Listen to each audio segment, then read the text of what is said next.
हम आगे चलते हैं, हम आगे देखते हैं that is measurement after recognition, कि जब हम एसेट को खरीद लेते हैं, बाय कर लेते हैं, उसके बाद हम उसको उसकी लाइफ पे क्या करते हैं, कैरी करते हैं।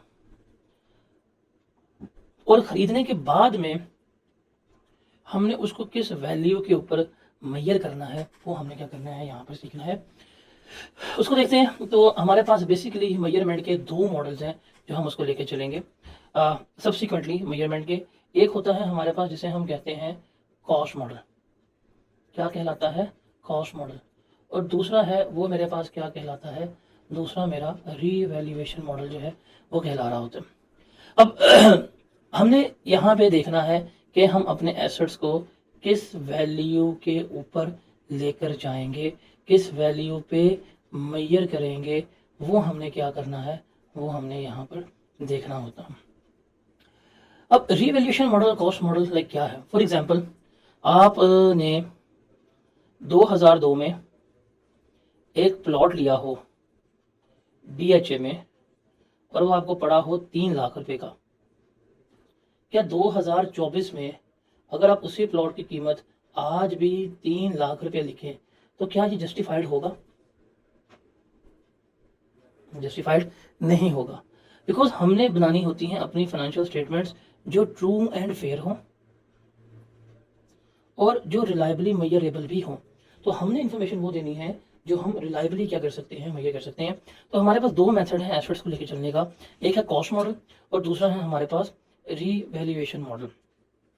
कॉस्ट मॉडल से कहता है कि आपने जिस कीमत के ऊपर एसेट को खरीद लिया, जो आपकी ओरिजिनल कॉस्ट है, आप क्या करेंगे, हमेशा उसी पे लेकर चलेंगे। Cost less accumulated depreciation less impairment वगैरह करेंगे तो आपके पास क्या आ जाएगी, बुक वैल्यू जो है आ रही होगी। यहाँ हमारी ये क्या कहलाएगी, कैरिंग वैल्यू जो है वो कंसिडर हो रही होगी। और जो सेकंड है हमारे पास that is revaluation model. Revaluation model क्या होता है कि हम इसमें कॉस्ट भी नहीं लिखते, बल्कि हम क्या करते हैं, हम आते हैं, हम उसकी फेयर वैल्यू लेते हैं, जो भी डेट होती है हमारी साल का एंड शुरू जो भी है, हम इसको लिखते हैं फेयर वैल्यू के ऊपर। और उसमें से हम डेप्रिसिएशन इम्पेयरमेंट लेस करवा के क्या लेते हैं, उसको हमारी बुक वैल्यू के ऊपर लेके चल रहे होते हैं। वो हमारी बुक वैल्यू के ऊपर हम उसको रिकॉर्ड करके बैठे होते हैं। तो ये दो मॉडल हम इस्तेमाल करते हैं, एक है कॉस्ट मॉडल और दूसरा है हमारे पास रीवैल्यूएशन मॉडल। तो जितने भी हमारे पास प्रॉपर्टी प्लांट पेपर में एसेट्स आते हैं, या तो हम कॉस्ट मॉडल में रिकॉर्ड करेंगे या हम किसमें कर रहे होंगे, हम रीवैल्यूएशन मॉडल में लेके चल रहे होंगे। जब हमने रीवैल्यूएशन मॉडल पे जाना है, मतलब अगर हमने रीवैल्यूएशन मॉडल जो है वो अडॉप्ट करना हो, तो रीवैल्यूएशन मॉडल अडॉप्ट करने के लिए कुछ कंडीशंस हैं जिनका फुलफिल होना हमारे लिए लाजमी है। क्या? सबसे पहले, क्योंकि रीवैल्यूएशन मॉडल में हम लेके आते हैं फेयर वैल्यू मॉडल। हम क्या देखते हैं, फेयर वैल्यू जो है वो देख रहे होते हैं कि वैल्यू क्या है। तो सबसे पहले देखते हैं कि हम उसी एसेट को रीवैल्यूएशन मॉडल में रिकॉर्ड करेंगे जिसकी फेयर वैल्यू जो है वो क्या होगी, रिलायबली मेजरेबल होगी। जिसकी फेयर वैल्यू क्या होगी, जिसकी फेयर वैल्यू जो है वो हमारी रिलायबली मेजरेबल होगी। वो हमारा क्या होता है, उसे हम यहाँ पर कंसिडर कर रहे होते हैं। जो हमारी रिलायबली मेजरेबल होगी उसे हम क्या करते हैं, कंसिडर करते हैं। अगर कोई भी फेयर वैल्यू जो है वो रिलायबली मेजरेबल ही नहीं है, कोई भी फेयर वैल्यू जो रिलायबली मेजरेबल ही नहीं है, तो हम कभी भी उस एसेट को रीवैल्यूएशन मॉडल के ऊपर रिकॉर्ड नहीं कर सकते। हम कभी भी उस एसेट को रीवैल्यूएशन मॉडल के ऊपर रिकॉर्ड नहीं कर सकते अगर उसकी फेयर वैल्यू जो है वो रिलायबली मेजरेबल नहीं है। तो सबसे पहले हमें देखना पड़ेगा कि जो फेयर वैल्यू है वो क्या होनी चाहिए, that fair value should be reliably measurable. हम देखेंगे कि क्या है, कैसे, किस तरह से। फिर जब हम किसी भी एसेट को रीवैल्यूएशन मॉडल में लेके जाएंगे तो उसको फिर रेगुलरली क्या करना है, आप एक पॉलिसी अडॉप्ट करेंगे और रेगुलरली क्या करेंगे, आप उसको रीवैल्यू कर रहे होंगे। मतलब हर साल बाद, हर 2 साल बाद जो भी अगर पॉलिसी होगी, आपने क्या करना होगा, उसके मुताबिक उसको रीवैल्यू करना होगा। ये नहीं होगा कि जब दिल किया रीवैल्यू कर लिया, फिर 5-5 साल तक रीवैल्यू ना किया, फिर दोबारा कर लिया। आपको लग रहा है कीमतें गिर रही हैं तो रीवैल्यू नहीं करते, आपको लगता है कीमतें बढ़ रही हैं तो आप क्या कर लेते हैं, रीवैल्यू कर लेते हैं। ये सीन नहीं होना चाहिए। एक रेगुलरिटी हो, एक कंसिस्टेंसी हो पॉलिसी में, और उसके तहत क्या करना है, आपने इसको रीवैल्यू करना होगा। और थर्ड हमारे पास आएगा कि आपने जब भी रीवैल्यू करनी है तो आपने ऑल को रीवैल्यू करना है। मतलब अगर एक क्लास ऑफ एसेट्स हैं तो सबके ऊपर क्या करेंगे, हम वो मॉडल जो है वो अडॉप्ट करेंगे। मतलब जो चेरी पिकिंग होती है वो कभी भी हम नहीं करेंगे कि जी इसको रिवैल्यू कर लिया, इसको रिवैल्यू नहीं किया। फॉर एग्जांपल, आप फैसला करते हैं कि आपका लैंड जो है वो रीवैल्यूएशन मॉडल के तहत रिकॉर्ड होगा, तो कैसे रिकॉर्ड करेंगे। फॉर एग्जांपल, आप कहते हैं आपके पास एक लैंड DHA में, एक आपका लैंड जो है वो चीचावतनी में, चीचावतनी में।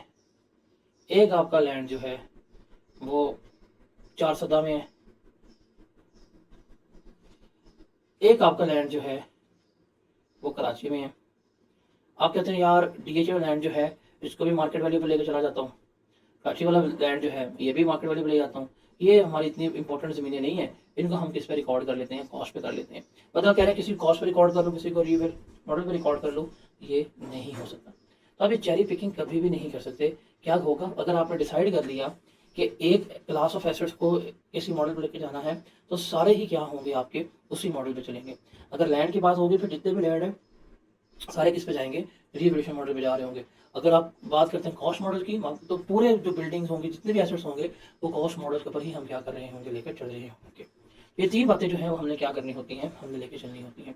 तो हम यही पढ़ के आए हैं अभी तक कि जो इनिशियल मेजरमेंट है एसेट्स की वो हम हमेशा किस पे करते हैं, कॉस्ट पे। और ये कॉस्ट जो है वो हमने अपनी कैलकुलेट करना सीखी है कि ये हम कॉस्ट किस तरह से लेके चलेंगे और कैसे हम इसे कैलकुलेट कर रहे होंगे, ये हमने सीखा है।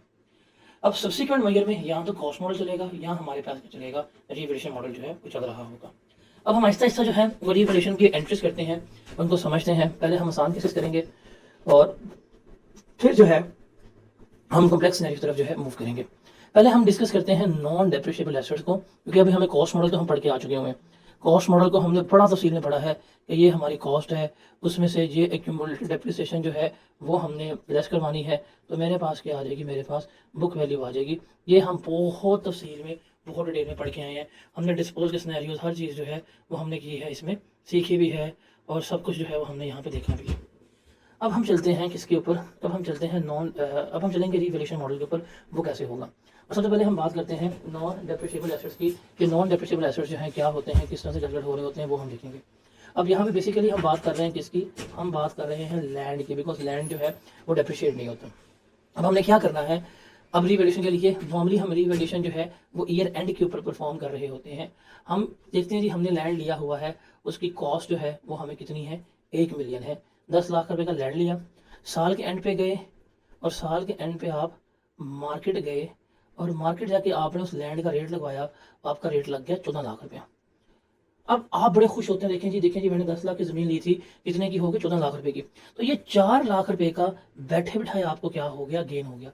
बेचा नहीं है बट किताबों में क्या हो गया, आपको गेन जो है वो हो गया होगा। इसे हम क्या कहते हैं, रीवैल्यूएशन सरप्लस। ये मेरा क्या कहलाता है, रीवैल्यूएशन सरप्लस। और बेसिकली ये मेरा क्या होता है, this is my unrealised gain. ये मेरा क्या होता है, अनरियलाइज्ड गेन होता है। रियलाइज्ड गेन में और अनरियलाइज्ड गेन में फ़र्क ये होता है, देखिए रियलाइज्ड गेन वो है जिसका कैश आपको मिला है, जिसका कैश इनफ्लो हुआ है। मतलब मैंने अगर 2 लाख रुपए का मोबाइल फ़ोन लिया, मार्केट में जाता हूँ, रेट लगवाता हूँ, 2,30,000 रुपया, मैं बेच के आ जाता हूँ, 2,30,000 कैश ले लेता हूँ, जो 30,000 का बेनिफिट हुआ है, वो जो मुझे बेनिफिट हुआ है वो मेरा रियलाइज्ड गेन है कि मुझे कैश की फॉर्म बेनिफिट मिल गया है। लेकिन अनरियलाइज्ड गेन क्या होता है कि मैं मार्केट में गया, रेट लगवाया, जिसने का 2,30,000 है, मैं बड़ा खुश हो गया कि मेरा मोबाइल 2,30,000 हो गया और घर आ जाऊँ, 30 लाख का बेनिफिट हो गया।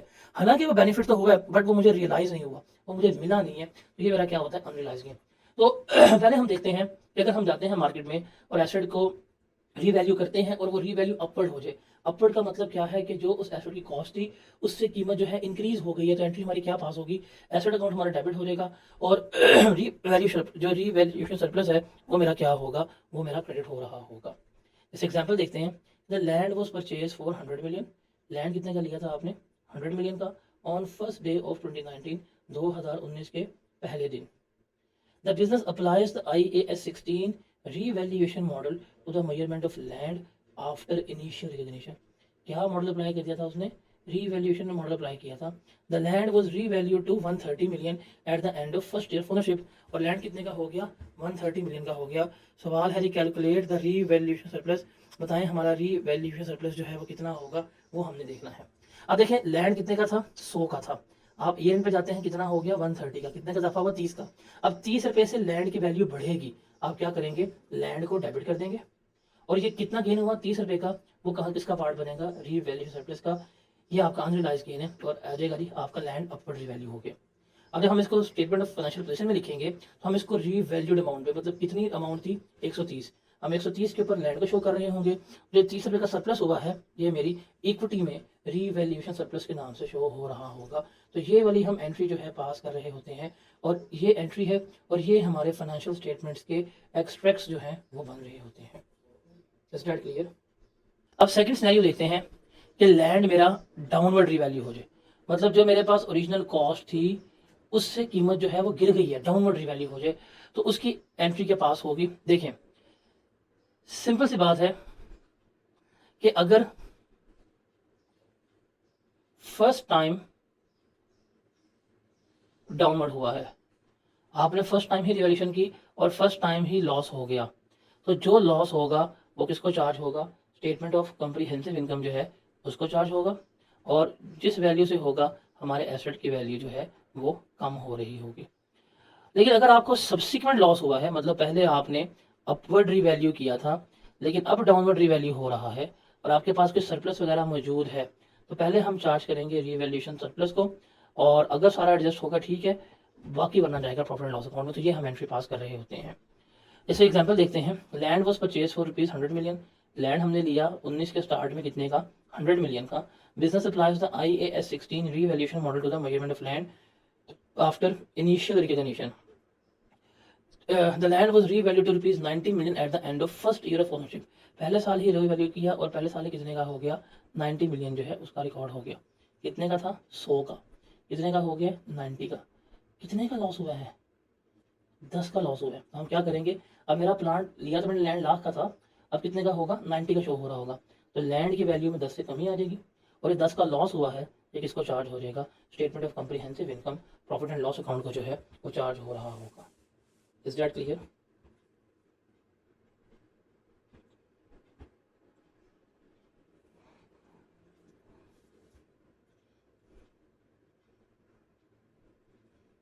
उसके बाद हम थोड़ा चलते हैं कॉम्प्लेक्स सिनेरियोज की तरफ। हम बात करते हैं कॉम्प्लेक्स सिनेरियो। अब कॉम्प्लेक्स सिनेरियो में क्या है कि पहले हमारे पास अपवर्ड रिवैल्यू था, बाद में डाउनवर्ड हो गया,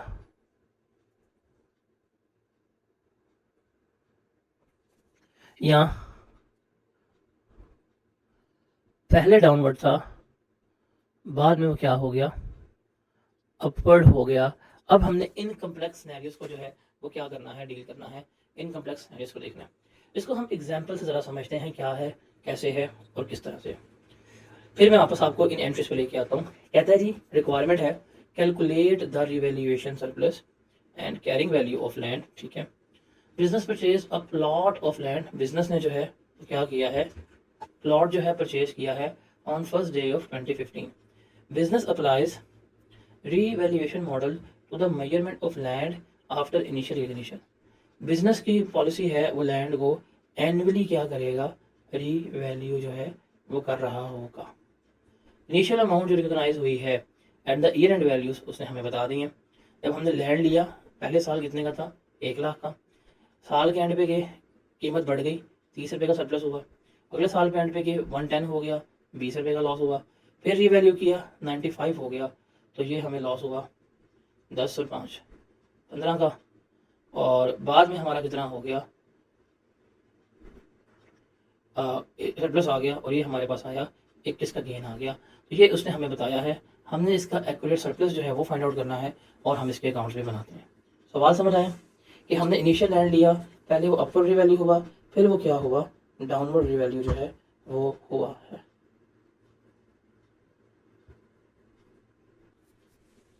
अब हम इसकी एंट्रीज पास करते हैं, ध्यान से देखिएगा। देखें, जब हमने लैंड लिया यकम जनवरी 15 को, जब हमने लैंड बाय किया तो लैंड अकाउंट हमारा क्या हो गया था? डेबिट हुआ 100 से, और बैंक अकाउंट जो है वो मेरा क्या हुआ? 100 से क्रेडिट हुआ। ये वाली एंट्री सबको क्लियर है? इस एंट्री से क्लियर।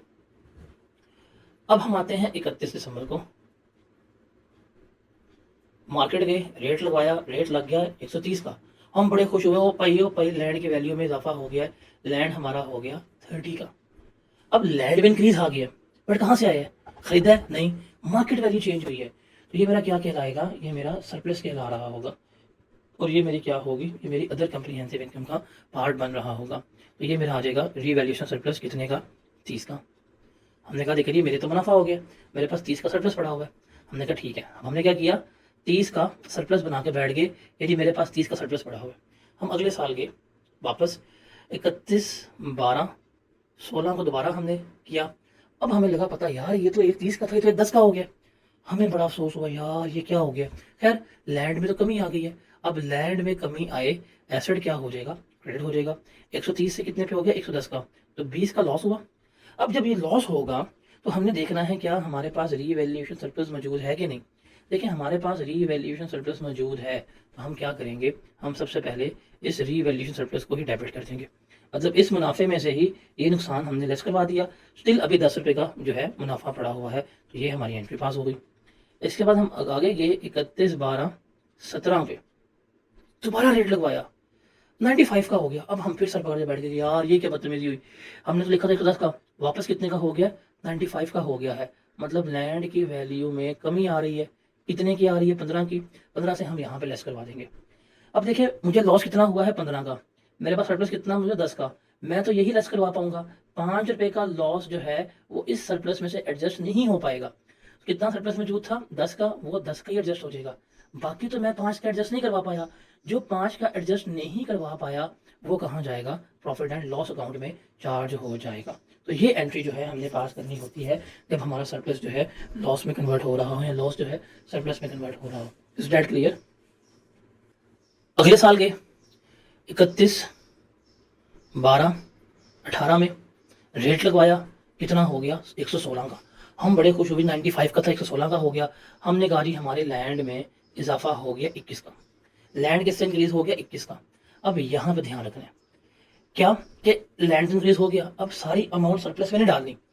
पहले जब ये लैंड डाउनवर्ड रीवैल्यू हुआ था, हमने इस पे लॉस रिकॉर्ड किया था, और वो लॉस किसका पार्ट बना था, प्रॉफिट एंड लॉस अकाउंट का पार्ट बना था।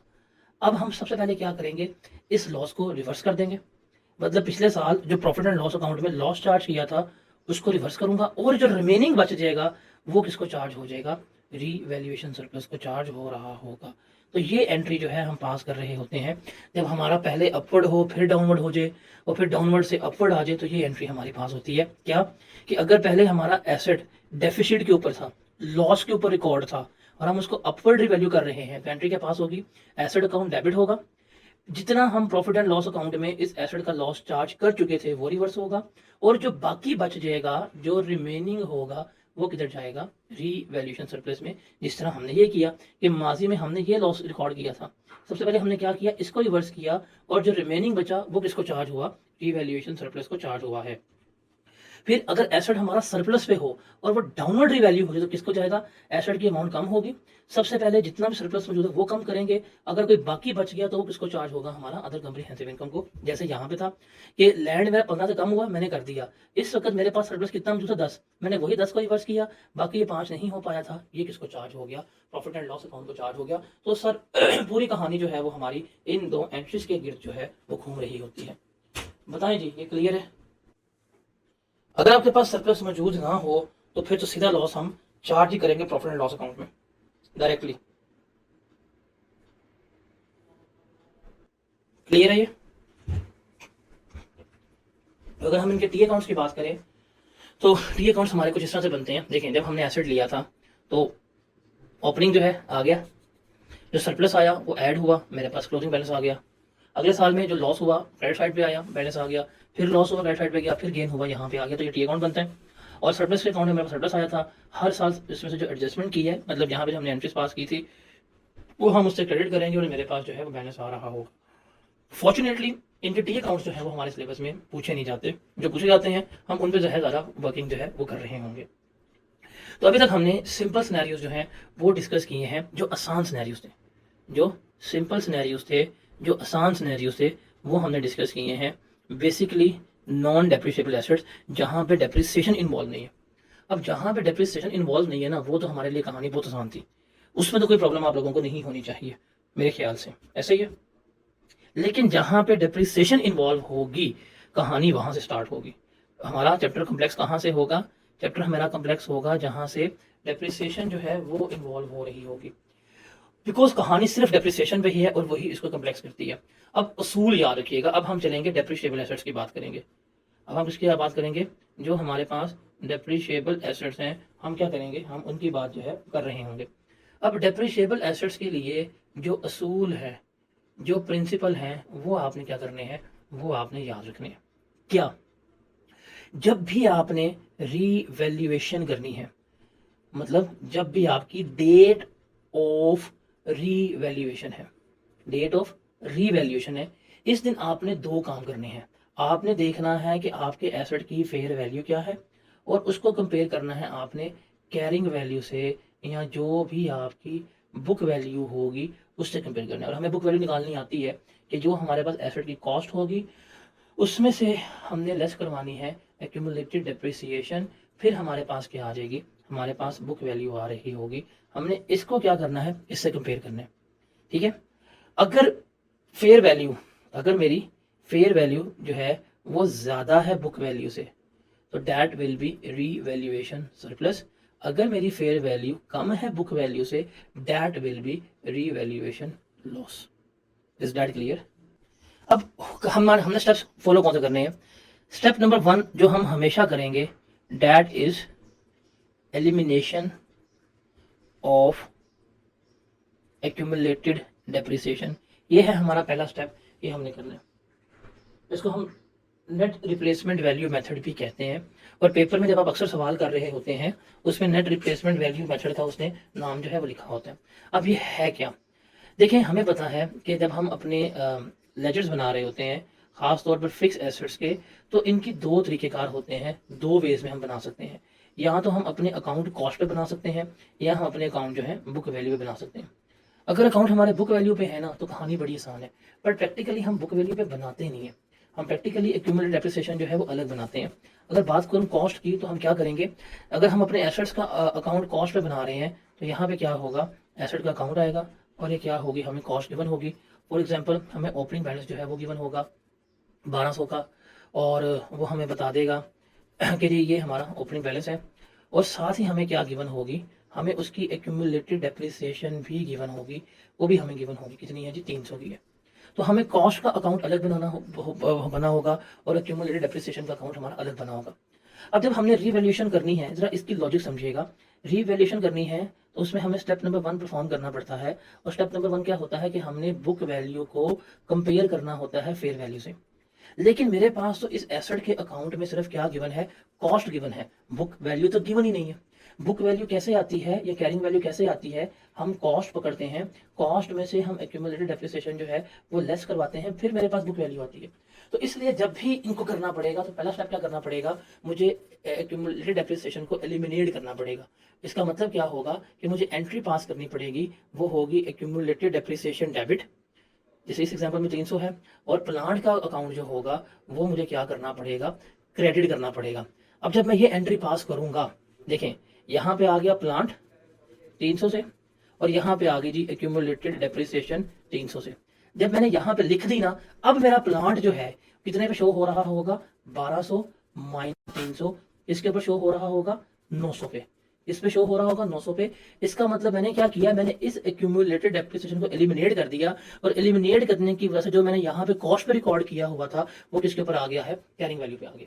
वो किस पे आ गया, कैरिंग वैल्यू पे आ गया। अब मैंने क्या करनी है, अब मैंने फेयर वैल्यू देखनी है, कितनी है जी ईयर एंड पे। वो कहता है जी मेरी ईयर एंड पे फेयर वैल्यू है 1600 की, मतलब मेरा ये एसेट कितने का होना चाहिए, 1600 का होना चाहिए।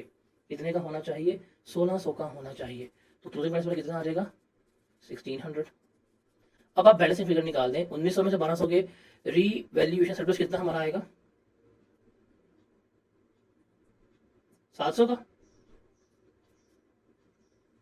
तो ये मेरा क्या होगा, रीवैल्यूएशन सरप्लस होगा। अब ये वही है, अगर आप देखें 900 का एसेट था, बुक वैल्यू पे इतने में चला गया 1600 पे, इतने का इजाफा आया 700 का, तो वही हमने यहाँ पे निकालना होता है। तो बेसिकली ये एडजस्टमेंट, ये एंट्री जो है हमने पास करनी होती है। और जो पहली एंट्री हम पास करते हैं that is elimination of accumulated depreciation. Elimination of accumulated depreciation की रीजन ये है, लॉजिक ये है, बिकॉज हमारे एसेट जो है वो किस पे होते हैं रिकॉर्ड, कॉस्ट पे रिकॉर्ड होते हैं, और हमने कंपेयर करनी होती है बुक वैल्यू। तो हम उनको बुक वैल्यू पे लाने के लिए क्या करते हैं, एक्यूमुलेटेड को डेबिट करते हैं, प्लांट को क्रेडिट करते हैं। तो हमारा जो प्लांट है, जो एसेट है, जो मशीन है, उसमें शो होती है, वो हमारी बुक वैल्यू पे शो हो रही होती है। फिर उसको फेवर से कंपेयर करते हैं मेरे पास रीवैल्यूएशन सरप्लस या मेरे पास रीवैल्यूएशन लॉस जो है वो आ रहा होता है। और अगर मैं प्लांट का अकाउंट ही या एसेट का अकाउंट ही जो है वो बुक वैल्यू के ऊपर बना रहा हूँ, फिर तो मुझे करने की नीड नहीं, मेरे पास फेयर वैल्यू जो है वो गिवन होगी। बट हमारे रिकमेंडेड क्या होता है, हम अकाउंट बनाते भी कॉस्ट में है, तो उसके लिए पहला स्टेप जो है वो मुझे करना पड़ेगा और वो है एलिमिनेशन ऑफ एक्यूमुलेटेड डेप्रिसिएशन। इससे मेरा जो है वो क्या कहते हैं मार्केट वैल्यू बुक वैल्यू आ जाएगी। बुक वैल्यू को कंपेयर करूंगा मार्केट वैल्यू से, मेरे पास गेन या लॉस जो है आ रहा होगा। Is that clear? समझ आई इस सारी स्टेप की? तो ये एंट्री हम पहले पास करते हैं, that is elimination of accumulated depreciation. Accumulated depreciation debit होता है और एसेट अकाउंट हमारा क्रेडिट होता है।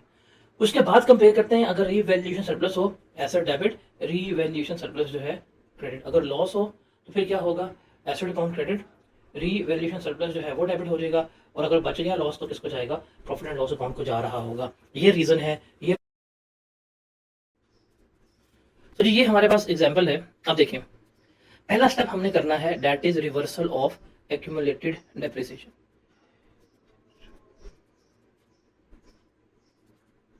क्या करना है हमने, एक्यूमुलेटेड डेप्रिसिएशन जो है हमने क्या करना है, उसको रिवर्स करना है। तो पहली एंट्री हम क्या पास करेंगे, वो जो इस एसेट की एक्यूमुलेटेड डेप्रिसिएशन लिखी है ₹1,00,000 की, वो हम क्या करेंगे, डेबिट कर देंगे। और बिल्डिंग है तो बिल्डिंग का अकाउंट जो है वो हमारा क्या हो जाएगा, क्रेडिट हो जाएगा। जब हम ये एंट्री पास करेंगे, ये एंट्री पास करने की वजह से जो बिल्डिंग है वो किस पे शो हो रही होगी, कैरिंग वैल्यू पे शो हो रही होगी। अब हम कंपेयर करेंगे, कितने की हो गई है, 9.6, 8.9 बनती है इसकी कैरिंग वैल्यू, उस पर चली गई है कहाँ पे, ये 9.6 के ऊपर। कितना इजाफा हुआ, 700 का। तो अब हम करेंगे जी, बिल्डिंग अकाउंट जो है वो डेबिट हो जाएगा 700 से, और चूंकि ये हमने रिवैल्यू किया है तो ये मेरा क्या आ जाएगा, रीवैल्यूएशन सरप्लस आ जाएगा 700 से, जो हम क्या कर रहे होंगे, रिकॉर्ड कर रहे होंगे। ये एंट्री गलत है, इसको इग्नोर करें। ये ग्रोस रिप्लेसमेंट मेथड जो है वो बाद में कराऊंगा, इसमें बैलेंसिंग मिस्टेक हुई है। अच्छा, टी अकाउंट की बात करें तो हम बना सकते हैं इसका भी, लेकिन आगे चलते हैं। कहते हैं अगली एग्जांपल देखते हैं। कहता है ऑफिस बिल्डिंग है, 4 साल पहले लिया आपने 3 मिलियन की, building has been depreciated by 1,00,000 and it is now revalued to 4 million. कितने की हो गई है, 4 मिलियन की। हमने रीवैल्यूएशन सरप्लस का अकाउंट बनाना है और बिल्डिंग का अकाउंट बनाना है। अब देखो, साल का शुरू हुआ था, बिल्डिंग की वैल्यू कितनी थी, 3 मिलियन थी, और बिल्डिंग की डेप्रिसिएशन कितने गिवन थी, हमें 0.1 मिलियन गिवन थी। जब हमने डेप्रिसिएशन, जब रिवैल्यूएशन करनी है, पहली एंट्री हम क्या पास करेंगे, हम एक्यूमुलेटेड डेप्रिसिएशन जो है वो डेबिट करेंगे 0.1 मिलियन से, और बिल्डिंग अकाउंट जो है वो हम क्या करेंगे, 0.1 से क्रेडिट करेंगे। तो यहाँ पे बिल्डिंग अकाउंट हमारा शो हो गया और यहाँ पे हमारा आ गया। अब बिल्डिंग मेरी कितने की हो गई है, 3 minus 0.1 that is equal to 2.9 million. ये अपनी कैरिंग वैल्यू पे शो हो रही है। हम चले गए हैं 2.9 से उठ के कहाँ पे, 4 मिलियन पे, और हमारा कितना इंक्रीज हुआ है, हमारा इजाफा हुआ है 1.1 का, 1.1। अब 1.1 से मेरा ये क्या आ गया, रीवैल्यूएशन सरप्लस आ गया, और अब मेरी बिल्डिंग कितने की शो हो रही है, 4 पे, और रीवैल्यूएशन अकाउंट में भी मेरे पास क्या आ गया, बिल्डिंग जो है 1.1 पे आ गई, और ये मेरा कैरिड बैलेंस जो है वो आ रहा होगा। Is that clear? समझ आई? एक और एग्जांपल करते हैं। अच्छा, मैंने सामने इसका सोल्यूशन लिखा हुआ ताकि मैं थोड़ा आप लोगों का टाइम सेव करूँ, अदरवाइज मुझे कैलकुलेट करने में मसला कोई नहीं, बट ऑल द सामने एग्जांपल लिख के सोल्यूशन लिखा होता है, बट फिर भी हम उसको सॉल्व कर रहे हैं, कैलकुलेट कर रहे हैं, just to save your time. मैंने सामने स्क्रीन पे लिखा होता है, अदरवाइज आप कहते हैं तो मैं आपको पूरा कैलकुलेट करके भी सिखा सकता हूँ, पर उसमें आपका टाइम ही कंज्यूम होगा। तो चूंकि ऑनलाइन है तो ऑनलाइन में थोड़ा सा स्मार्टली भी हमें प्ले करना चाहिए, हमें टाइम का भी सेव करना चाहिए। अब रिक्वायरमेंट है, pass the journal entry for the year ended 31 December 2021। Journal entries pass करनी है। मुझे पता नहीं इस दफ़ा क्यों लग रहा है, एक दिल से आवाज़ आ रही है कि शायद आपको इस दफ़ा जर्नल एंट्रीज का सवाल आ जाए। कहता है जी, 1 जनवरी 2021 को M limited purchase a building for 100 million with nil residential value and 10 years useful life and company policy is not to transfer incremental depreciation. ये क्या होता है, अभी हम इसके बारे में बात करते हैं कि इंक्रीमेंटल डेप्रिसिएशन का ट्रांसफर वगैरह क्या चीज़ है, इसको डिस्कस करते हैं। 31 दिसंबर 2021 को बिल्डिंग की वैल्यू होगी 108 मिलियन पे। अब देखें, जब हमने बिल्डिंग परचेज की होगी तो प्रॉपर्टी प्लांट इक्विपमेंट डेबिट हुआ 100 से, पेमेंट की है, बैंक हमारा क्या हो गया, क्रेडिट हो गया। ठीक है, फिर ईयर एंड आया। ईयर एंड पे हम पहले क्या करेंगे, डेप्रिसिएशन करेंगे। पहले हम क्या करेंगे, ईयर एंड के ऊपर डेप्रिसिएशन करेंगे। तो बिल्डिंग हमने कितने की ली थी, 100 मिलियन की, लाइफ कितनी है 10, तो डेप्रिसिएशन एक्सपेंस डेबिट हो गया और एक्यूमुलेटेड डेप्रिसिएशन जो है वो क्या हो गई है, हमारी क्रेडिट हो गई है। अब उसने कहा है कि हमें क्या करनी है, रीवैल्यूएशन करनी है। और रीवैल्यूएशन के लिए पहले हमने क्या करना है, ट्रांसफर ऑफ डेप्रिसिएशन, ताकि मेरा एसेट जो है, जो भी हमने कॉस्ट पे लिखा हुआ है, वो किस पे आ जाए, बुक वैल्यू पे। तो वो एंट्री क्या होगी, एक्यूमुलेटेड डेप्रिसिएशन डेबिट हो जाएगी और पीपी हमारा क्रेडिट हो जाएगा। अब इसका मतलब 100 कैश में मेरा कितने पे आ गया, 10 लेस करवा के, दैट विल बी ऑन 90। अब इसे कंपेयर करेंगे हम फेयर वैल्यू से, 90 को कंपेयर करेंगे हम 108 से। कितने का इजाफा हुआ है हमारे पास, 28 से। तो प्रॉपर्टी प्लांट इक्विपमेंट 90 से कितने पे गया, ये 108 पे, 18 सॉरी, 18 से हमारा प्रॉपर्टी प्लांट इक्विपमेंट डेबिट हो जाएगा, क्योंकि ये रीवैल्यूएशन सरप्लस है। ये मेरा कहाँ जाएगा, अदर कंप्रिहेंसिव इनकम का पार्ट जो है वो बन रहा होगा। जैसे ये सवाल है, इसको भी एंट्रीज देखते हैं। बिल्डिंग परचेज की 100 मिलियन की, कोई स्क्रैप वैल्यू नहीं है, 10 साल उसकी लाइफ है। बिल्डिंग को रीवैल्यू करना था हमने, 63 मिलियन पे हो गई है, एंट्री पास करनी है। देखिए, जब हमने एसेट को बाय किया, जब हमने एसेट को परचेज किया, तो एसेट अकाउंट डेबिट हो गया और बैंक अकाउंट हमारा क्या हो गया, क्रेडिट हो गया, हमने लिख दिया। फिर डेप्रिसिएशन रिकॉर्ड करेंगे, बिकॉज अगर आप पहले डेप्रिसिएशन रिकॉर्ड नहीं करते, आपका सवाल गलत हो जाएगा। बिकॉज जब भी हमने रीवैल्यू करना है, आपको कंपेयर करना है कैरिंग वैल्यू को किससे, फेयर वैल्यू से। तो कैरिंग वैल्यू आपकी आनी ही तब है जब आपके पास कॉस्ट हो, और कॉस्ट में से हमने एक्यूमुलेटेड डेप्रिसिएशन जो है वो लेस करवानी होती है। तो हमें क्या करनी पड़ेगी, पहले डेप्रिसिएशन कैलकुलेट करनी पड़ेगी। वो कितनी आ जाएगी, 10, एक्यूमुलेटेड डेप्रिसिएशन डेबिट हो जाएगी, और सॉरी, डेप्रिसिएशन एक्सपेंस डेबिट हो जाएगा, और एक्यूमुलेटेड डेप्रिसिएशन जो है वो हमारी क्या हो रही होगी, क्रेडिट हो रही होगी। अब उसके बाद हम क्या करेंगे, रीवैल्यूएशन की एंट्री पास करेंगे। तो रीवैल्यूएशन की एंट्री के लिए हम सबसे पहले क्या करेंगे, एक्यूमुलेटेड डेप्रिसिएशन जो है उसको डेबिट करेंगे, और प्रॉपर्टी प्लांट एंड इक्विपमेंट को क्या करेंगे, हम क्रेडिट कर रहे होंगे। जब हम ये वाली एंट्री पास करेंगे तो मेरा एसेट किसके ऊपर आ गया, मेरा एसेट बुक वैल्यू पे आ जाएगा। जब बुक वैल्यू पे आ जाएगा, अब हम देखेंगे क्या है। अब मेरे एसेट की बुक वैल्यू कितनी है, 90 की है। रीवैल्यूएशन की कहाँ पे चली गई वैल्यू, 63 की। कितने का लॉस हुआ, 27 का। अब 27 से प्रॉपर्टी प्लांट एंड इक्विपमेंट कम होगा, और ये फर्स्ट टाइम लॉस हो रहा है, कोई सरप्लस मौजूद नहीं है, तो सारा लॉस किसको चार्ज हो जाएगा, ये प्रॉफिट एंड लॉस अकाउंट को चार्ज हो जाएगा। अब इसको थोड़ा सा हम आगे चलते हैं, मजीद कम्प्लेक्स करते हैं। एक थोड़ी सी एग्जाम्पल है, वही एसेट लिया 100 मिलियन का, 10 साल लाइफ थी, तो इसकी हमने एंट्रीज जो है वो पास करनी है। कहता जी, on 31 December 2021 the building was revalued to rupees 108 million and surplus of 18 million was recognised. M2 limited does not transfer, अब इसे इग्नोर करते हैं। 31 दिसंबर 2022 को due to slump in the property market the building was again revalued but the time worth was 55 million. हमने 2022 की entries जो है वो पास करनी है। अच्छा, इसको जरा समझते हैं। देखें, जब हमने 1 जनवरी 2021 को एसेट लिया, तो हमारा बिल्डिंग अकाउंट जो है वो क्या हुआ होगा, 100 मिलियन से डेबिट हुआ होगा, और बैंक अकाउंट जो है वो मेरा क्या हुआ होगा, 100 मिलियन से क्रेडिट हुआ होगा। तो जब मैंने परचेज किया तो मेरी तो ये एंट्री पास हो गई। फिर ईयर एंड आया, 31/1/21, डेप्रिसिएशन एक्सपेंस चार्ज किया, डेप्रिसिएशन डेबिट, एक्यूमुलेटेड डेप्रिसिएशन जो है वो मेरी होगी क्रेडिट। फिर इसी डेट के ऊपर हमने रीवैल्यूएशन भी परफॉर्म की है, तो रीवैल्यूएशन के लिए हमें डेप्रिसिएशन रिवर्स करनी पड़ती है।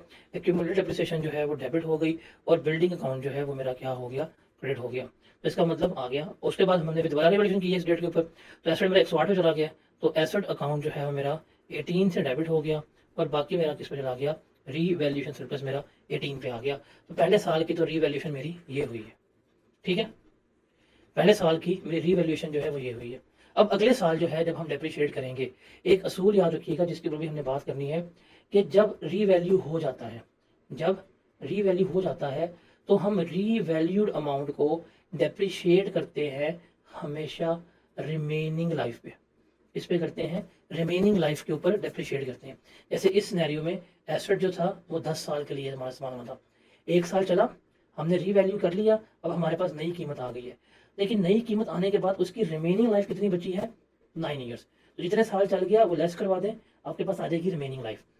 अब मेरे एसेट की जो वैल्यू है वो है 108, लाइफ कितनी है रिमेनिंग, 9 साल। तो मेरे पास आ जाएगी डेप्रिसिएशन एक्सपेंस डेबिट 12 मिलियन से, और एक्यूमुलेटेड डेप्रिसिएशन जो है वो क्या हो रही होगी, क्रेडिट हो रही होगी, ठीक है। उसके बाद हम सेकंड एंट्री पास करेंगे, वो रिवर्सल ऑफ डेप्रिसिएशन है।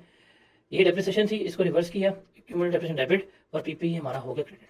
अब 108 में से हमने 12 लेस करवा दिए, तो कितने बचे हमारे पास, ये 96 है हमारे पास क्या, बुक वैल्यू जो है वो बन रही है। हमने मार्केट में गए, पता करवाया, उसने कहा भाई अब तो इसकी वैल्यू कितनी है, 55 रुपए की है। अब कितनी वैल्यू है, 55 रुपए की 96 माइनस 55 किया, हमें क्या हो गया, 41 का लॉस हो गया। अब 41 का लॉस हुआ तो प्रॉपर्टी प्लांट एंड इक्विपमेंट जो है वो हमारा 41 से क्या हो गया, क्रेडिट हो गया। अब डेबिट किसे करेंगे, देखिए जब हमें लॉस हुआ इस वक्त मेरे पास सरप्लस कितना मौजूद था, 18। तो सबसे पहले तो सारे का सारा सरप्लस जो है वो रिवर्स होगा जो मैंने यहाँ पे किया। तो 41 में से 18 का सरप्लस एडजस्ट कर दिया, स्टिल 23 का लॉस जो है वो एडजस्ट नहीं हो पाया, तो ये किसको चार्ज हो जाएगा, प्रॉफिट एंड लॉस अकाउंट को चार्ज जो है हो रहा होगा। तो this is the way like how we perform the question, हम इसको लेकर चल रहे होते हैं। तो यहाँ पे वही चीज़ जो है याद रखनी है कि रीवैल्यूड एसेट्स जो हैं हमारे रीवैल्यूड एसेट्स हैं, इनको डेप्रिशिएट कैसे करना है। तो रिमेंबर जब हमारा एसेट रीवैल्यू हो जाएगा उसके लिए जो लाइफ इस्तेमाल होगी वो रिमेनिंग इकोनॉमिक यूजफुल लाइफ, मतलब जितनी उसकी लाइफ बची है हम उसको उसके ऊपर ही क्या करेंगे, डेप्रिशिएट कर रहे होंगे। क्या करेंगे, उसके ऊपर डेप्रिशिएट करेंगे। जैसे सवाल है, an asset was purchase 3 years ago at the beginning of year 1 for 1 lakh, उसकी लाइफ थी 6 साल और स्क्रैप वैल्यू थी 10,000। It has been revalued to ₹120,000। The remaining useful life is now 3 years। 6 साल का था, 3 साल चल गया, 3 साल ही बची है और उसकी अब स्क्रैप वैल्यू 15,000 है। हमने सरप्लस निकालना है और कैरिंग वैल्यू निकालनी है। अब देखिए सिंपल सी बात है, हमें सबसे पहले डेप्रिसिएशन, तो लाख रुपए का हमारे पास एसेट था, स्क्रैप वैल्यू 10,000 थी, 6 साल डिवाइड किया तो पर साल उसकी आती है डेप्रिसिएशन 15,000। 3 साल डेप्रिशिएट हो चुका था, 3 से हमने मल्टीप्लाई किया तो मेरे पास क्या आ गई, मेरे पास जो है वो एक्यूमुलेटेड डेप्रिसिएशन आ गई। वो कितनी बनती है, 45,000 बनती है। तो सबसे पहले हमें क्या करना पड़ेगा, सबसे पहले हमें इसको रिवर्स करना पड़ेगा। तो accumulated debit, asset account credit. अब लाख का एसेट था, उसमें से 45,000 जो है वो हमने लेस करवा दिया, रिमेनिंग कितना बचा हमारे पास, 55,000 जो है वो हमारी बुक वैल्यू बनी। हमने दोबारा रीवैल्यू किया, 55 से कहाँ चला गया, वो 1,20,000 के ऊपर इजाफा हुआ, एसेट अकाउंट डेबिट हो गया और रीवैल्यू सरप्लस जो है वो हमारा क्रेडिट हो गया। अब मेरा एसेट कितने का शो होगा, 1,20,000 का। कितने का शो होगा, 1,20,000 का। अब इसको डेप्रिशिएट करना है तो रिमेनिंग लाइफ, 6 साल लाइफ थी, 3 साल इस्तेमाल हो गया, कितनी बची है बाकी, 3 साल। 3 पे डिवाइड करेंगे, स्क्रैप वैल्यू कितनी है हमारे पास, 15,000 है, तो ये आ जाएगा 1,05,000 को डिवाइड किया हमने 3 के ऊपर, तो कितनी आएगी डेप्रिसिएशन फॉर द ईयर, 35,000 जो है आ रही होगी। जी जनाब, क्लियर है, 35,000 सिंपल है ना। आप देखें आपके पास रीवैल्यूड अमाउंट कितनी है, 1,20,000, स्क्रैप वैल्यू कितनी है, 15,000, डिवाइड करेंगे रिमेनिंग लाइफ पे, वो 3 साल है, तो पर ईयर डेप्रिसिएशन जो है वो कितनी आएगी, 35,000 जो है वो आ रही होगी।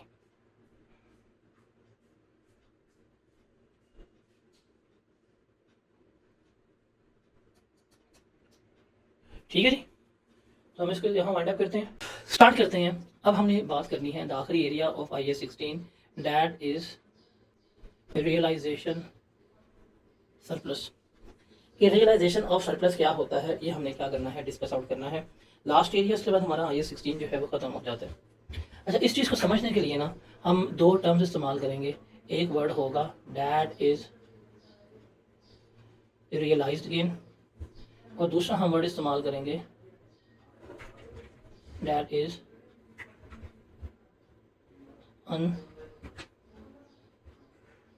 Unrealised gain. ये 2 टर्म्स को आपने समझना है। रियलाइज गेन का मतलब क्या होता है कि ये रकम, ये अमाउंट जो है वो क्या हो गई है, आपको मिल गई है। व्हाट डज इट मीन, ये रकम मिलने का क्या मतलब है, हमें कैसे मिल गई है, ये क्या उसका मतलब है। अगर हम उसको देखने की बात करें तो फॉर एग्जांपल आपके पास एक CD70 बाइक है, आपने वो बाइक खरीदी है 150,000 की।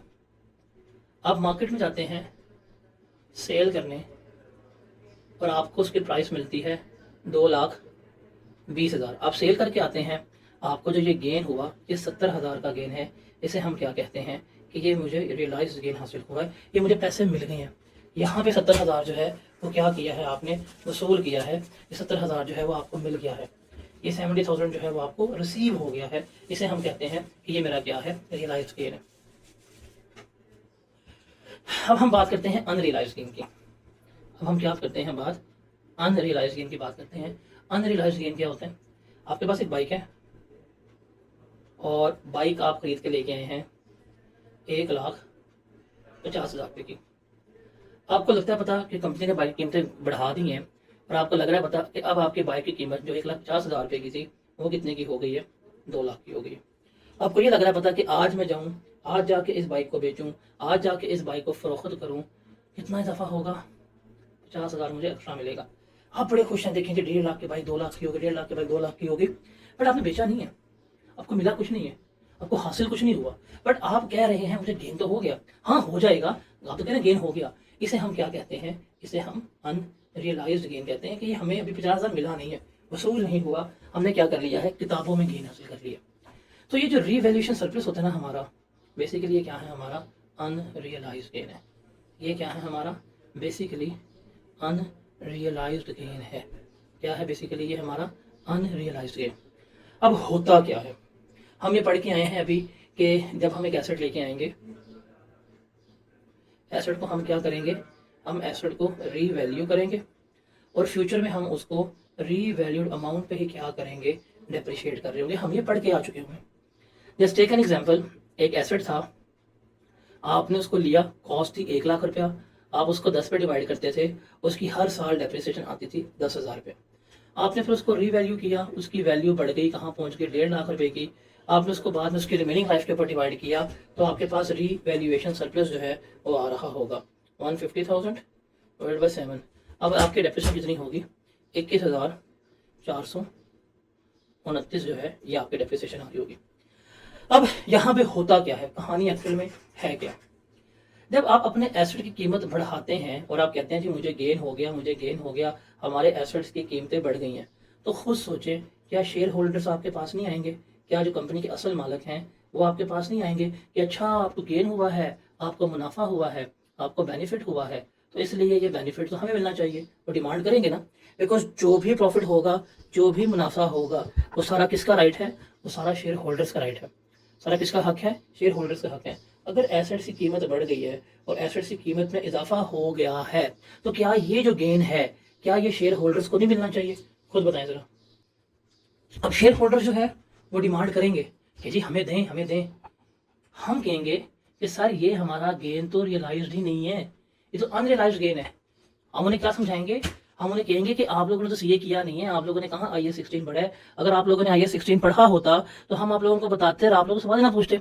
आप उन्हें बताएंगे कौन सा गेन है, ये आपका अनरियलाइज्ड गेन है। कहेंगे अच्छा, कौन हमारी फिर की ले रहा है, गेन नहीं हुआ, आप कहेंगे जी नहीं नहीं गेन नहीं हुआ, कहेंगे ठीक है ठीक है ठीक है, समझ आ गई, आपने वैसे ही जो है ड्रामा किया है, पैसे कुछ तो मिले नहीं है, बस कीमतें बढ़ा दी, आप कहेंगे हाँ जी हाँ जी हाँ जी, ऐसे ही हुआ ऐसे ही हुआ। लेकिन उसमें से ना एक होगा शातिर किस्म का शेयर होल्डर, वो कहेगा 1 मिनट रुको जरा, सब्र करो, आप लोग तो हमें कहते हो हम आपको गेन देंगे नहीं, ये रियलाइज हुआ ही नहीं है, हमें आपकी बात समझ आ गई, लेकिन रुको जरा, जब ये एसेट आपका ₹1,00,000 का था, ओरिजिनल कॉस्ट पे आप उसको डेप्रिशिएट कर रहे थे, आपकी डेप्रिसिएशन जो है वो 10,000 पर मंथ आती थी, आपने इसको 1 लाख से बढ़ा के 1.5 लाख का लिख दिया। हमने कहा हमें 50,000 रुपए का गेन, तो आपने कहा नहीं नहीं नहीं ये तो रियलाइज हुआ नहीं, हमने कहा ठीक है समझ आ गई।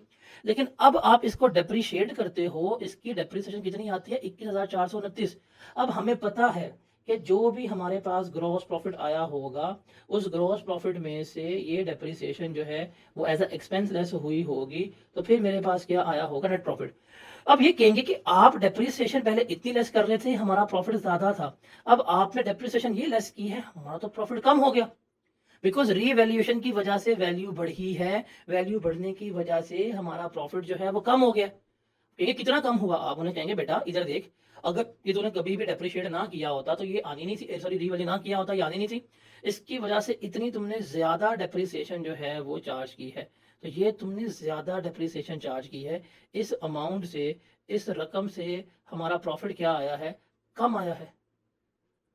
अब ये तो ज्यादती है हमारे साथ, हमने कहा प्रॉफिट तो तुमने कहा रियलाइज नहीं, हमने कहा ठीक है, बट तुमने हमारा एक्चुअल प्रॉफिट जो है वो कम कर दिया। ऐसा हुआ कि नहीं हुआ,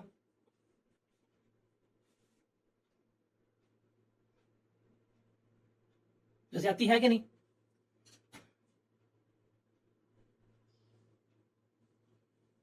अब हम इनको क्या करेंगे, हम कहेंगे देखो बेटा, रोना नहीं है, रोना बिल्कुल भी नहीं है, घबराना नहीं है, मैं हूं ना। आप उन्हें समझाएंगे कि देखें हम आपको, आप उन्हें क्या समझाएंगे शेयर होल्डर्स को, हम आपको जब भी प्रॉफिट डिस्ट्रीब्यूट करते हैं वो हम कहाँ से देते हैं, वो हम आपको रिटेन्ड अर्निंग्स में से देते हैं। इसमें देते हैं डिविडेंड वगैरह रिटेन्ड अर्निंग्स में से दे रहे होते हैं ना। What does the retained earning mean? ये आपका अनअप्रोप्रिएटेड प्रॉफिट्स का अकाउंट होता है, मतलब आप प्रॉफिट कमाते जाते हैं एक अकाउंट में जमा करते रहते हैं। ये इसका होता है आपके पास ओपनिंग बैलेंस, ये होता है आपके पास क्लोजिंग बैलेंस। इसका जो प्रॉफिट आफ्टर टैक्स आप कमाते हैं, मतलब ये जो प्रॉफिट आफ्टर टैक्स आया होगा एंड प्रॉफिट, वो इसमें ऐड होता है। फिर जो डिविडेंड वगैरह आपने डिक्लेयर करने होते हैं वो डिविडेंड यहाँ से पे होते हैं। उसके अलावा आप कह सकते हैं बोनस शेयर्स जो हैं वो आपके इस रिटेन अर्निंग में से इशू हो रहे होते हैं। फिर आपने कुछ स्पेशल फंड्स क्रिएट किए होते हैं स्पेशल प्रोजेक्ट्स वगैरह के लिए, उन स्पेशल फंड्स की स्पेशल प्रोजेक्ट्स वगैरह से जो पेमेंट हो रही होती है, मतलब किसी स्पेशल फंड में या किसी जनरल फंड में हम आप अमाउंट कंट्रीब्यूट कर रहे होते हैं, वो भी यहाँ से होती है। इन शॉर्ट ये जो रिटेन अर्निंग है ना हमारी, रिटेन अर्निंग को कहते हैं ये हमारा डिस्ट्रीब्यूटेबल रिजर्व है।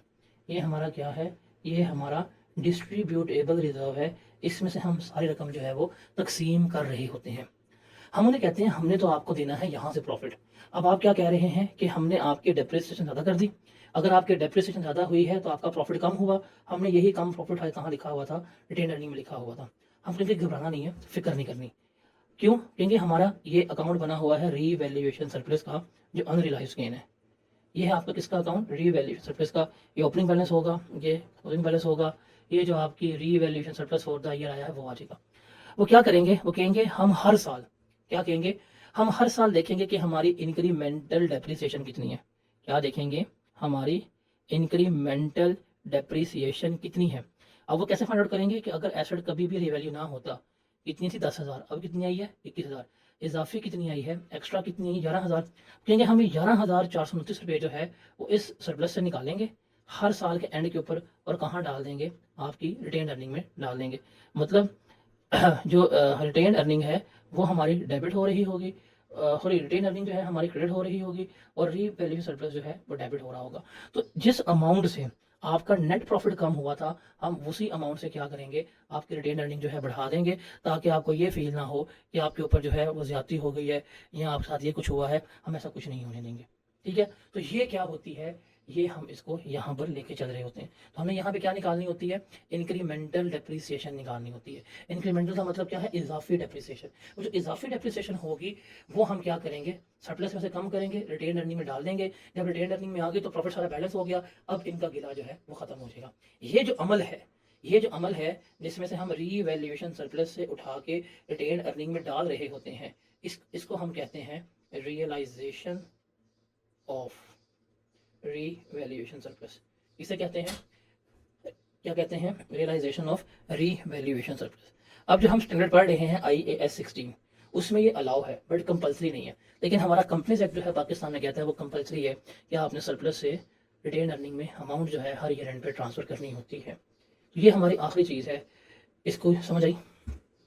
अब हम इसी को फाइंड आउट करेंगे, इसी के सवाल जो है वो हम कर रहे होंगे।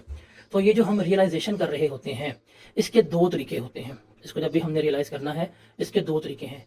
एक है over the period of asset, और दूसरा है on D recognition. Over the period of asset का मतलब क्या है, लाइफ के ऊपर। मतलब क्या है, हम क्या करेंगे, हर साल अपनी इंक्रीमेंटल डेप्रिसिएशन जो है वो फाइंड करेंगे। क्या करेंगे, हर साल हम अपनी इंक्रीमेंटल डेप्रिसिएशन फाइंड आउट करेंगे। जितनी इंक्रीमेंटल डेप्रिसिएशन की अमाउंट आएगी उस अमाउंट से रीवैल्यूएशन सरप्लस जो है डेबिट हो जाएगा, और रिटेन अर्निंग जो है वो हमारी क्या हो जाएगी, क्रेडिट हो जाएगी। और जब हम एसेट को डी रिकॉग्नाइज कर दें या हम एसेट को डिस्पोज कर दें या हमारे एसेट का डिस्पोजल हो जाए, जब हम डिस्पोज करेंगे डिस्पोजल के वक्त जितना भी रीवैल्यूएशन सरप्लस उसका रिमेनिंग होगा वो किसको ट्रांसफर हो जाएगा, वो हमारा रिटेन अर्निंग को ट्रांसफर हो जाएगा। तो ये दो तरीके होते हैं रियलाइजेशन सरप्लस को रियलाइज करने के। Over the period of time incremental depreciation से कर रहे होते हैं, और ऑन डी रिकॉग्निशन हम क्या कर रहे होते हैं, डिस्पोजल के वक्त जो है उसे कर रहे होते हैं। Is that clear? सवाल है, pass the journal entries for the year ended 31 December 2022। Sir 31 December 2022 के लिए क्या करनी है, आपने जर्नल एंट्रीज जो है वो पास करनी है। कहता है ऑन 1 जनवरी 2021, 1 जनवरी 2021 को M3 limited purchase a building for 100 million with nil residual value and 10 year useful life. कितने की बिल्डिंग ली थी? 100 मिलियन की, कोई स्क्रैप वैल्यू नहीं है और 10 ईयर जो है यूजफुल लाइफ है। 31 दिसंबर 2021 को ईयर एंड के ऊपर building was revalued to 108 million. Year end पे बिल्डिंग हमने कितने की कर दी? 108 के ऊपर, और सरप्लस मेरे पास कितना आया? 18 मिलियन का जो है सरप्लस आया।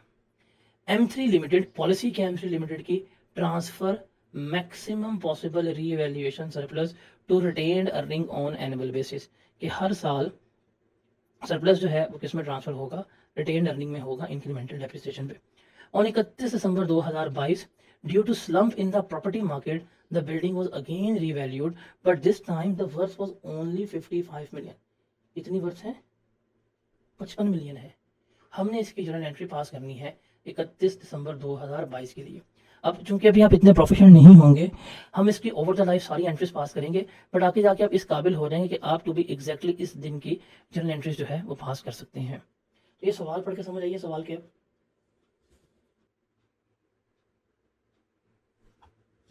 अब चूंकि हमने 31 दिसंबर 2022 की एंट्री करनी है, मैं आपसे ओवर द पीरियड एंट्रीज कराता हूँ, मैं सिखाऊंगा, और फिर मैं आपसे ना एक फॉर्मेट सिखाऊंगा इसका, वर्किंग का। अगर आपको वर्किंग का फॉर्मेट बनाना आ गया ना, आपके लिए पीपी का सवाल मुश्किल नहीं होगा। पीपी का सवाल आपके फिंगर टिप्स पे हो जाएगा, बस आपने उस वर्किंग के फॉर्मेट को बनाना जो है वो सीखना है। You have to learn that one thing, ठीक है? अभी तो हम लॉजिकली चलेंगे, फिर मैं आपको फॉर्मेट सिखाऊंगा। अब हम एंट्री पास करते हैं 1 जनवरी 2021 को। उसने बिल्डिंग परचेज की 100 मिलियन की, तो हम क्या करेंगे?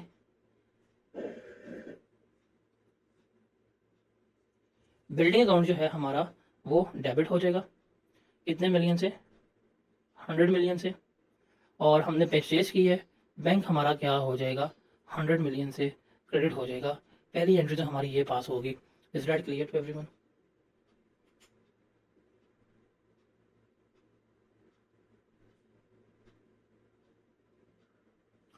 फिर दूसरी एंट्री हम पास करेंगे ईयर एंड के ऊपर, वो है 31 दिसंबर 2021 पे। अब वो पहले आएगी डेप्रिसिएशन की, फिर हम करेंगे रीवैल्यू, बिकॉज हम रीवैल्यूएशन के लिए जो है असूल पढ़ के आ चुके हुए हैं कि हमें क्या चाहिए होती है? हमें हमेशा कैरिंग वैल्यू चाहिए होती है। तो कैरिंग वैल्यू के लिए हमें क्या करनी पड़ेगी? डेप्रिसिएशन चार्ज करनी पड़ेगी।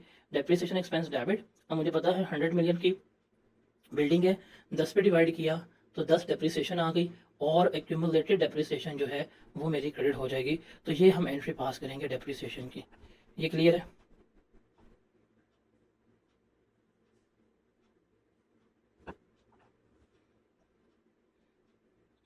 अब हमने करनी है रीवैल्यूएशन की एंट्री इसी डेट के ऊपर, और हम सीख के आए थे कि पहले हमने करनी होती है रिवर्सल ऑफ एक्यूमुलेटेड डेप्रिसिएशन। मतलब क्या हुआ? एक्यूमुलेटेड डेप्रिसिएशन डेबिट हो जाएगा, और बिल्डिंग का अकाउंट जो है वो मेरा हो जाएगा क्रेडिट। जब हम ये एंट्री पास करेंगे तो 100 में से 10 लेस हो गया, बिल्डिंग मेरे पास कितने की शो हो जाएगी? 90 की शो हो जाएगी। अब बिल्डिंग की कैरिंग वैल्यू क्या है? मेरे पास 90 है। मैंने इसको रीवैल्यू किया, कितने में चली गई है? 31/12 पे 108 पे चली गई है। 31/12/2001 पे जब हम इसकी एंट्री पास करेंगे, डैट विल बी, बिल्डिंग का अकाउंट जो है वो इंक्रीज हो जाएगा 18 मिलियन से, और रीवैल्यूएशन सरप्लस जो है वो मेरा इंक्रीज हो जाएगा 18 मिलियन से, और इसकी एंट्री पास होगी। इसकी नरेशन जो हम लिखेंगे जी, बिल्डिंग इज अपवर्ड रीवैल्यूड। क्या हो गई है? बिल्डिंग की अपवर्ड रिवैल्यूएशन हो गई है। ये एंट्री हम इसकी पास कर रहे होंगे। ये है एंट्री रीवैल्यूएशन की। ये क्लियर आप लोगों को?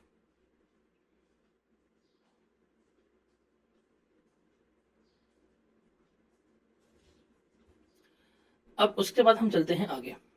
हम पढ़ के आए थे कि जब हमारी रीवैल्यूएशन हो जाती है, जब हम रीवैल्यू कर दें, आफ्टर रीवैल्यूएशन हमने डेप्रिसिएशन जो है वो चार्ज करनी होती है। उसका असूल क्या होता है कि जो मेरे पास रीवैल्यूड अमाउंट होती है उसको डिवाइड करता हूँ रिमेनिंग इकोनॉमिकल यूजफुल लाइफ पे। अब मेरे पास यहाँ पे क्या है? Increment revalued amount that is 108 million. Remaining life कितनी है? देखो जी, टोटल लाइफ थी एसेट की 10 साल।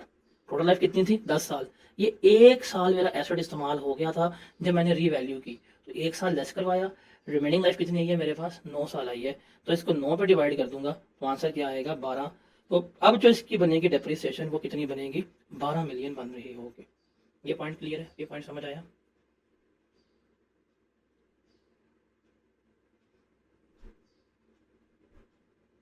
अब देखें ध्यान से देखिएगा, जब हम डेप्रिसिएशन निकालेंगे अगले साल 31 दिसंबर 2012 पे हमने डेप्रिसिएशन निकाली, डेप्रिसिएशन एक्सपेंस डेबिट हुआ 12 मिलियन से, एक्यूमुलेटेड डेप्रिसिएशन हमारी क्रेडिट हो गई 12 मिलियन से।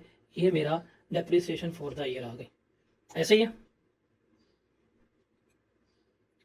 अब मैंने इंक्रीमेंटल डेप्रिसिएशन भी निकालनी है, बिकॉज रीवैल्यूएशन हुई है, रीवैल्यूएशन की वजह से मेरे एसेट की वैल्यू में इजाफा हुआ था, एसेट की वैल्यू में इजाफा हुआ है मेरा, तो मेरी डेप्रिसिएशन भी बढ़ी है, डेप्रिसिएशन बढ़ी है तो प्रॉफिट भी बढ़ा होगा, कम हुआ होगा, उसको मैंने एडजस्ट करना है। अब आप देखें, मैं यहाँ पे स्क्रीन के ऊपर ना पर्पल से लिख रहा हूँ, पर्पल से।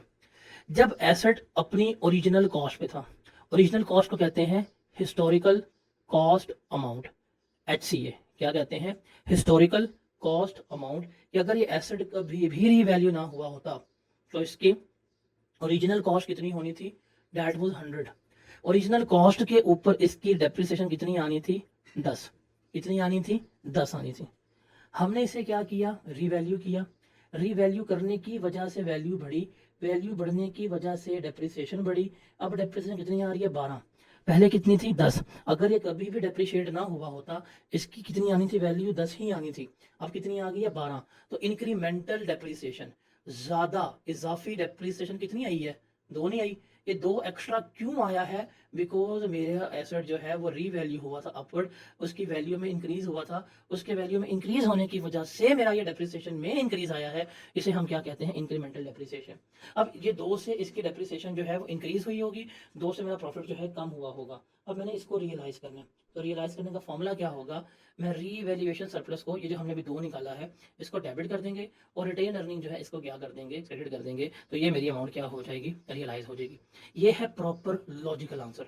लॉजिकल आंसर में क्या करते हैं, हम हमेशा हिस्टोरिकल अमाउंट के ऊपर जो डेप्रिसिएशन होती है इसको कंपेयर करते हैं रीवैल्यूड अमाउंट के ऊपर डेप्रिसिएशन होती है उससे। हिस्टोरिकल कॉस्ट अमाउंट के डेप्रिसिएशन को हम रीवैल्यूड अमाउंट, देखें this is depreciation on revalued amount, ओहो this is depreciation on, this is depreciation on revalued amount, this is depreciation on historical amount। अगर revalued amount के depreciation ज़्यादा है, historical amount के depreciation कम थी, तो ये आ गया आपके पास incremental depreciation। एक तो ये है, ये प्योर लॉजिकल आंसर है, ये आपको पता होना चाहिए। एक शॉर्टकट मेथड है, शॉर्टकट मेथड क्या है, आपके पास सरप्लस कितना मौजूद था, सरप्लस था आपका 18, आपके पास रिमेनिंग लाइफ कितनी थी, 9। इस 18 को 9 पे डिवाइड कर दें, तब भी आपके पास जो जवाब आएगा वो हमारी क्या होगी, इंक्रीमेंटल डेप्रिसिएशन होगी। ये क्या है, इंक्रीमेंटल डेप्रिसिएशन। इस इंक्रीमेंटल डेप्रिसिएशन में हम क्या करेंगे, हम रीवैल्यूएशन सरप्लस को डेबिट करेंगे और रिटेन अर्निंग को हम क्या कर रहे होंगे, क्रेडिट कर रहे होंगे। तो ये एंट्री हम पास करेंगे, इससे क्या हो जाएगा, मेरा सरप्लस जो है वो रियलाइज हो जाएगा। क्या हो जाएगा, सरप्लस रियलाइज हो जाएगा। अब सरप्लस रियलाइज करने का मतलब क्या है, मेरे पास सरप्लस कितना मौजूद था, 18 का, मैंने 18 में से 2 जो है वो कम करके किसको चार्ज कर दिया, रिटेन अर्निंग को। मेरे पास रिमेनिंग कितना बचा है सरप्लस, ये मेरे पास अब बाकी सरप्लस जो है वो बचा हुआ है। इज दैट क्लियर, ये वाली एंट्री समझ आई। अब हमने करनी है आगे दोबारा, 31 दिसंबर को दोबारा वो रीवैल्यू हो गई है। अब जब 31 दिसंबर को दोबारा रीवैल्यू हुई है तो हम क्या करेंगे, सबसे पहले रिवर्सल ऑफ डेप्रिसिएशन, क्या करेंगे, रिवर्सल ऑफ डेप्रिसिएशन हमने यहाँ पे की थी, accumulated depreciation debit, building credit same यहाँ पे करेंगे। मेरे पास थी उस वक्त कितनी डेप्रिसिएशन एक्यूमुलेटेड, 12, तो वो डेबिट कर दी, बिल्डिंग जो है वो मैंने क्या कर दी, क्रेडिट कर दी। अब इसका मतलब क्या है, बिल्डिंग मैंने रिकॉर्ड की हुई थी 108 की, उसमें से 12 की डेप्रिसिएशन लेस करवा दी। अब बिल्डिंग की कैरिंग वैल्यू कितनी है, मेरे पास 96 है, कितनी है, 96। मार्केट लगाई, कितनी आई, 55 मिलियन, तो 96 से गिर के कहाँ चली गई है, 55 मिलियन पे, तो कितना लॉस आएगा, 96 आपकी कैरिंग वैल्यू थी, ये चली गई है 55 पे, तो 41 से क्या होगा, आपकी बिल्डिंग के वैल्यू में कमी आ रही होगी, तो बिल्डिंग का अकाउंट क्या हो जाएगा, क्रेडिट। क्या हो जाएगा, क्रेडिट। हम देखते हैं कि अगर बिल्डिंग डाउनवर्ड रिवैल्यू हो रही है, अगर कोई हमारे पास सरप्लस मौजूद है, तो पहले हम सारा किसको चार्ज करेंगे, सरप्लस को। मेरे पास साल के शुरू में सरप्लस था 18 का, 2 की रियलाइजेशन हुई, 16 का सरप्लस मेरे पास मौजूद था, तो हम क्या करेंगे, सबसे पहले ये 16 को रिवर्स करेंगे, 41 में से 16 हमने रिवर्स कर दिए, जो रिमेनिंग होगा 25, ये एडजस्ट नहीं हो पाया, तो ये किसका पार्ट बन जाएगा, हमारे प्रॉफिट एंड लॉस अकाउंट का पार्ट जो है बन रहा होगा। क्लियर है ये? सर ये एक बेसिक सी एग्जांपल थी जो तो सीरियल डिस्कस की है, इसमें कोई सवाल है तो मेरे से आप पूछ सकते हैं। इस सवाल को देखते हैं। रिक्वायरमेंट है हमारी pass the journal entries for the year ended 31 December 2022। हमने इसके लिए एंट्री पास करनी है। कहते हैं ऑन 1 जनवरी 2021 इस तारीख पे J2 limited purchase a building for ₹100 million with nil residual value and 10 years useful life. 31 दिसंबर को building was revalued to 63 million and the loss of ₹27 million was recorded in profit and loss account. On 31st December, due to surge in the property market, the building was again revalued और इस time worth कितनी हुई है? 92 million हुई है। इसको हमने क्या करना है? रिकॉर्ड करना है। अभी कर लेते हैं। मैं फिर आपको स्टार्टिंग से लेके जाऊंगा जब हमने बिल्डिंग परचेज की होगी 1 जनवरी 2021 को, जब मैंने बिल्डिंग खरीदी। मैं एंट्री क्या पास करूंगा? 100 से बिल्डिंग डेबिट हो गई और बैंक जो है वो मेरा 100 से क्या हो गया होगा? क्रेडिट हो गया होगा। पहली तो एंट्री मेरी ये पास हो गई। फिर आ गया जी 31 December 2021 depreciation expense debit 100 divided by 10, ये आ गया। एक्यूमुलेटेड डेप्रिसिएशन मेरी क्या हो जाएगी? क्रेडिट। एंट्री पास हो जाएगी। अब उसने कहा है इसी डेट के ऊपर 31 दिसंबर को रीवैल्यूएशन की है, 63 का लॉस हुआ। अब जब हम रीवैल्यूएशन करेंगे हम पहली एंट्री पास करते हैं reversal of depreciation which is accumulated depreciation debit 10 से, और बिल्डिंग अकाउंट जो है वो हमारा हो जाएगा क्रेडिट। पहली एंट्री। अब ये एंट्री पास करने का मतलब क्या होता है? 100 माइनस 10 हो गया।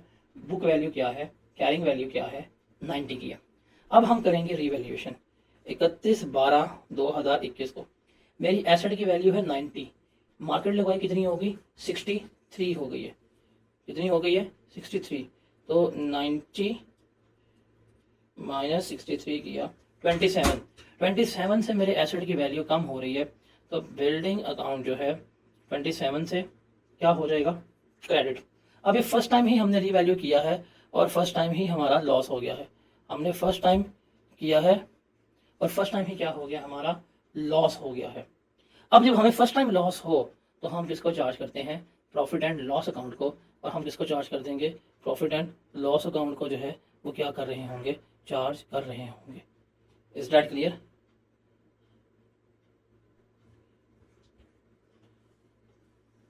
तो ये हमने 2021 की एंट्री हमारी ये पास हो गई है। ये क्लियर है?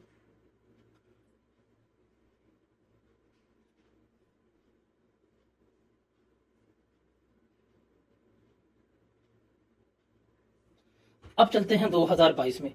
ज़रा इन चीज़ों को ना अपनी नज़रों को सामने सेव कर लें, आंखों में समा लें, भूलना नहीं है, इन चीज़ों को भूलना नहीं है।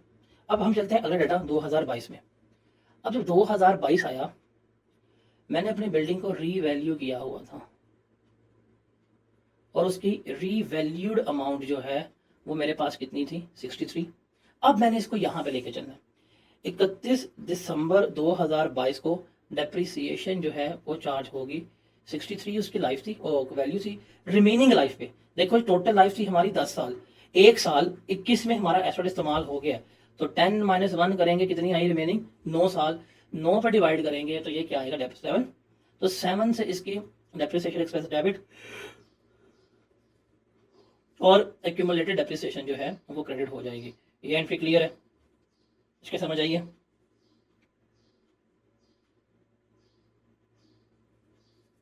अब आगे चलते हैं। 31 दिसंबर को भाई साहब ने क्या किया है? भाई साहब ने रीवैल्यूएशन कर दी है और रीवैल्यू करने के बाद एसेट कितने का हो गया? 92 का हो गया। अब जब हमने रीवैल्यूएशन दोबारा कर दी है तो 31/12/2022 हमारे पास आया। रीवैल्यूएशन किया तो रिवर्सल ऑफ डेप्रिसिएशन करनी पड़ेगी, एक्यूमुलेटेड डेप्रिसिएशन डेबिट, और बिल्डिंग अकाउंट जो है हमारा हो जाएगा क्रेडिट। जब हम ये एंट्री पास करेंगे, अब मतलब क्या है कि मैंने बिल्डिंग कितने की रिकॉर्ड की हुई थी? 63 की। जब मैंने ये रिवर्स कर दिया तो मैं इसको लेस करवा दूंगा, मेरे पास बुक वैल्यू कितनी आ जाएगी? 63 minus 7, that will be 56, that will be 56, कितनी बनेगी 56 बनेगी। अब मेरे एसेट की बुक वैल्यू क्या है 56 है। अब मैंने रीवैल्यूएशन की है और रीवैल्यूएशन की वजह से मुझे पता लग रहा है मेरी रीवैल्यूड अमाउंट कितनी है 92, मतलब 56 से उठा के कहां पे जा रहे हैं 92 पे, रोड से उठा के स्टार बना दिया। अपवर्ड रिवैल्यूएशन है, अपवर्ड रिवैल्यूएशन हुई ना। अब ध्यान से फोकस होकर बैठिएगा, वरना आप कहना दोबारा बताएं सुनिएगा। मेरे पास एसेट था कितने का 56 का, कितने का था 56 का, अपवर्ड रिवैल्यू हो गया, कहां चला गया 92 का। अगर 56 से 92 पे जाऊं, एसेट की वैल्यू में कितना इजाफा आएगा 36 का। इसका मतलब मेरा बिल्डिंग अब कितने की इजाफा हो रहा है, बिल्डिंग में मेरा इजाफा हो रहा है 36 का। तो 36 से मेरी बिल्डिंग जो है वो क्या हो जानी चाहिए, डेबिट हो जानी चाहिए। वो क्या हो जानी चाहिए, डेबिट हो जानी चाहिए। Is that clear? यहां तक समझ आया? अब सवाल है क्रेडिट किससे करना है। अगर आपको याद हो जो हम यहाँ पे बेसिक एंट्रीज पढ़ के आए थे, ये जो हमने सिनेरियोस डिस्कस किए थे यहाँ पे, कि अगर एक एसेट पहले डाउनवर्ड रिवैल्यू था और वो बाद में अपवर्ड रिवैल्यू हो गया है, तो एसेट में इजाफा होगा, जो हमने profit and loss account charge किया था उसको रिवर्स करेंगे, और जो रिमेनिंग होगा वो कहाँ जाएगा, अदर कंप्रीहेंसिव इनकम में, रीवैल्यूएशन सरप्लस में। और हमने इसकी ये एग्जांपल भी जो है डिस्कस की थी, जिसमें हमने सारा डिस्कस आउट किया था। अब हमने यही प्रिंसिपल जो है वो क्या करना है, यहाँ पर अप्लाई करना, क्या करना है, यहाँ पर अप्लाई करना है। बट यहाँ पे थोड़ा सा अलर्ट होइएगा, ये है वो गलती जो रीवैल्यूएशन में मोस्टली होती है, थोड़ा सा अलर्ट होना आप लोगों ने। देखो मैं जरा चलता हूँ वापस पिछले सवाल पे। इस सवाल में जरा एक सेकेंड स्क्रीन पे फोकस करें, पेपर शेपर सब कुछ छोड़ दें। इस सवाल में जब मेरा एसेट 100 का था, डेप्रिसिएशन मेरी आ रही थी 10 की। जब मेरा एसेट जो है वो बढ़ गया और 108 का हो गया, तो मेरी डेप्रिसिएशन कितनी आना शुरू हो गई 12 की। मेरी डेप्रिसिएशन में 2 रुपए का इजाफा आया था, जिसकी वजह से मैंने कहा ये भाई 2 रुपए का डेप्रिसिएशन में इजाफा हो गया रीवैल्यूएशन की वजह से। अगर एसेट की कीमत बढ़ी थी, सुने ध्यान से, अगर एसेट की कीमत बढ़ी थी तो डेप्रिसिएशन की वैल्यू भी बढ़ गई थी। डेप्रिसिएशन की वैल्यू बढ़ गई थी, प्रॉफिट मेरा कम हो गया था। तो उस प्रॉफिट के कम होने की वजह से हम ये एंट्री पास कर रहे थे, revaluation surplus debit retained earning credit, surplus debit retained earning credit, surplus debit retained earning credit. ऐसा ही था, ऐसे ही था ना।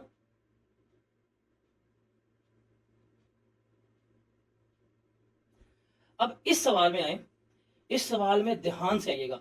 जब मैंने इसको फर्स्ट टाइम रीवैल्यू किया, रीवैल्यू करने की वजह से पहली दफा ही मुझे लॉस कितना हो गया, 27 का लॉस हो गया, जो मैंने किसका पार्ट बना दिया था, प्रॉफिट एंड लॉस अकाउंट। ऐसे ही हुआ था, इस सवाल में 27 का लॉस हुआ और वो किसका पार्ट बन गया था, प्रॉफिट एंड लॉस अकाउंट का पार्ट बन गया। ऐसे ही है।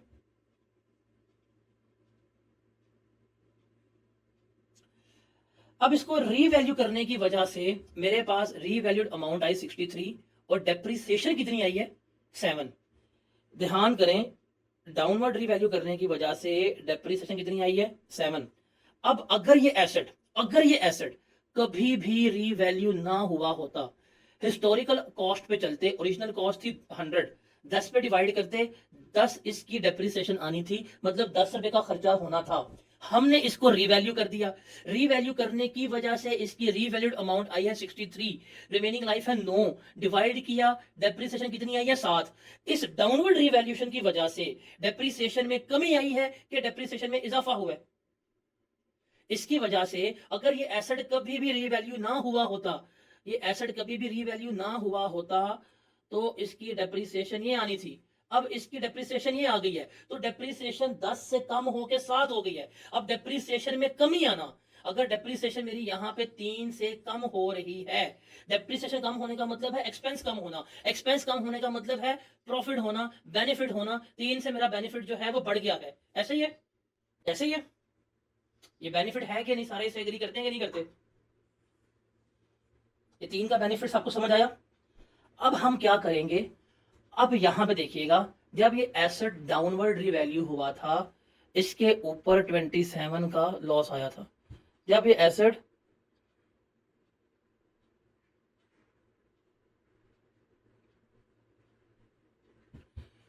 रीवैल्यू हुआ डाउनवर्ड, तो कितने का लॉस आया था? 27 का लॉस आया था। लेकिन इस डाउनवर्ड रीवैल्यू की वजह से हमारी डेप्रिसिएशन बच गई है, वो बेनिफिट हुआ 3 का। तो इस लॉस में से यही बेनिफिट को अगर हम नेट ऑफ करें तो मेरा इस एसेट पे नेट लॉस, इस एसेट के ऊपर नेट लॉस कितना बचा है? 24 का। कितना बचा है? 24 का। अब ये चीज आपने याद रखनी है, जैसे हम यहाँ पे इंक्रीमेंटल डेप्रिसिएशन निकालते थे, यहाँ पे ही हम क्या करेंगे कि जो डेप्रिसिएशन में बचत होगी, वो डेप्रिसिएशन में बचत इज एक्चुअली माय बेनिफिट। वो जो बेनिफिट होगा वो उस नेट लॉस में से लेस करवाना है। ये लॉस था, मुझे इस एसेट के ऊपर लॉस 27 का हुआ था, लेकिन मुझे इस एसेट के ऊपर 3 का बेनिफिट भी हुआ है, वो डेप्रिसिएशन की वजह से हुआ है। तो इस लॉस में से वो बेनिफिट एडजस्ट करूंगा। अब मेरा नेट लॉस कितना रह गया है? 24 का। कितना रह गया है? 24 का। तो हम क्या करेंगे, सबसे पहले हम इस प्रॉफिट एंड लॉस अकाउंट में जो ये रिमेनिंग प्रॉफिट है उसे एडजस्ट करेंगे, और जो बाकी बच जाएगा वो कहाँ जाएगा? रिवैल्यूएशन सरप्लस में जा रहा होगा। इस तरह से हम इसे क्या करते हैं, लेकर चल रहे होते हैं। क्यों भाई, एंट्री समझ आई है वाली? सवाल समझ आ गया? क्लियर है ये? सवाल है जी, रिक्वायरमेंट है, हमने जर्नल एंट्रीज पास करनी है relating to above transactions including revaluations for the year ended 31 December 2010, 2011, 2012, 2013. Okay.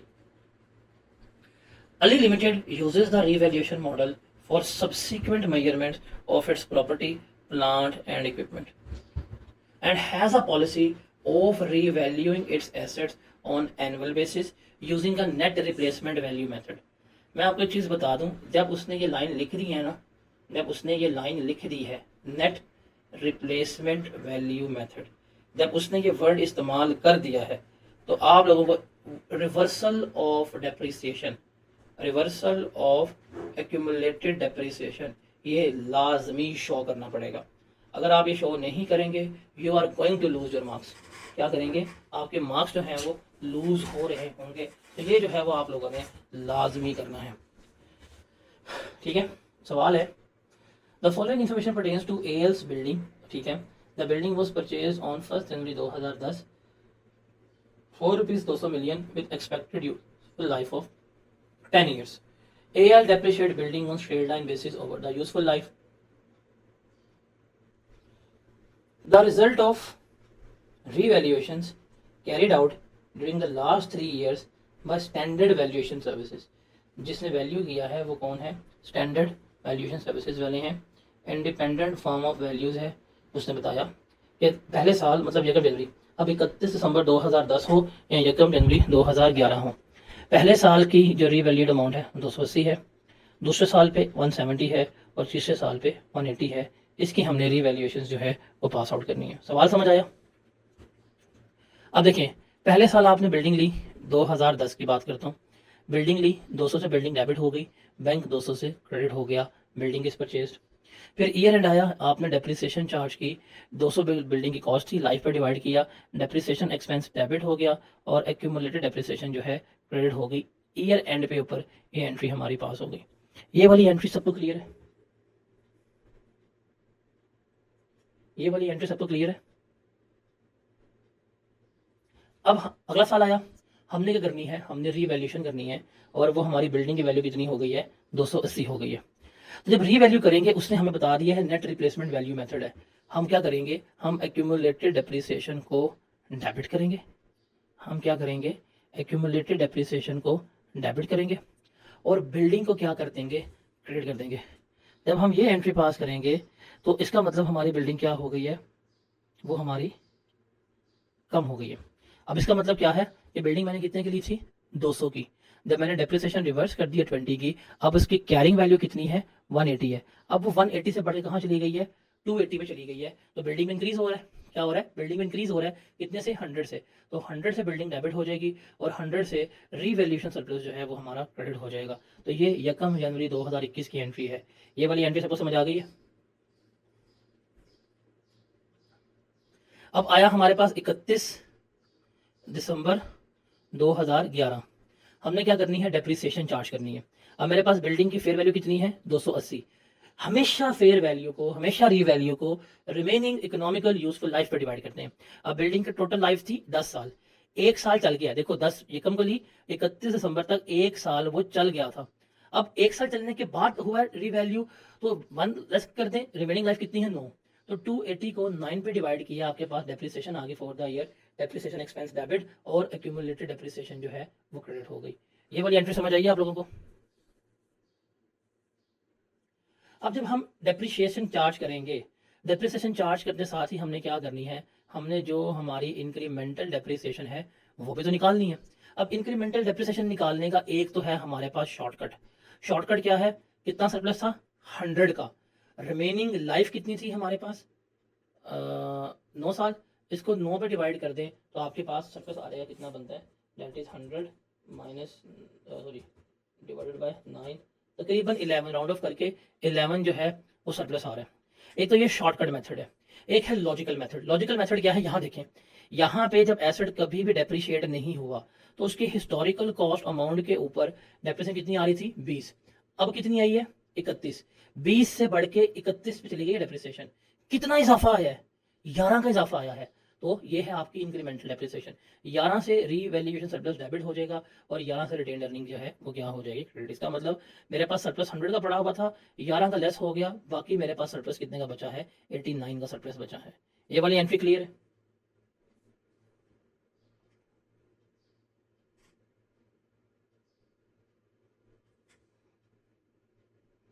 अब हम चलते हैं 2012 में, वैल्यू कितनी हो गई है 170, दोबारा रीवैल्यू किया, दोबारा कीमत तैयार करते हैं। मेरे पास था एसेट 280 का, अब हो गया 170 का, तो रीवैल्यू करना है तो पहले मुझे क्या करनी पड़ेगी, इस डेप्रिसिएशन का रिवर्सल करना पड़ेगा। एक्यूमुलेटेड डेप्रिसिएशन डेबिट हो गई और बिल्डिंग अकाउंट मेरा क्या हो गया क्रेडिट हो गया। अब 280 थी मेरी रीवैल्यूड अमाउंट, इस पे लिखा हुआ था, इस पे मैंने 31 जो है वो मैंने लेस करवा दिया, तो 280 माइनस 31 कितनी मेरी बुक वैल्यू बनती है, मेरी बुक वैल्यू आती होगी डैट विल बी 249, कितनी है 249। मेरा एसेट कितने का हो गया है 170 का, ये है मेरी कैरिंग वैल्यू। अब मेरे पास फेयर वैल्यू है 170, तो 249 माइनस 170 कितने का लॉस हुआ है मुझे 79 का लॉस हुआ है। कितने का लॉस हुआ है 79 का। अब जब भी हम लॉस की एडजस्टमेंट करते हैं तो बिल्डिंग का अकाउंट इस अमाउंट से क्या हो गया हमारा क्रेडिट हो गया, और किसको चार्ज करेंगे रीवैल्यूएशन सरप्लस को। अब मेरे पास सरप्लस कितना मौजूद है 89 का, मुझे कितना लॉस हुआ है 79 का, तो इसका मतलब सारा इसमें से एडजस्ट हो सकता है ना, तो हम क्या करेंगे रीवैल्यूएशन सरप्लस को यहाँ पे डेबिट कर देंगे 79 से। अब इस 89 में से 79 ये भी लेस हो गए, अब मेरे पास जो सरप्लस का बैलेंस बचा है वो कितना है 10 का बचा है। इज दैट क्लियर, ये एंट्री समझ आइए।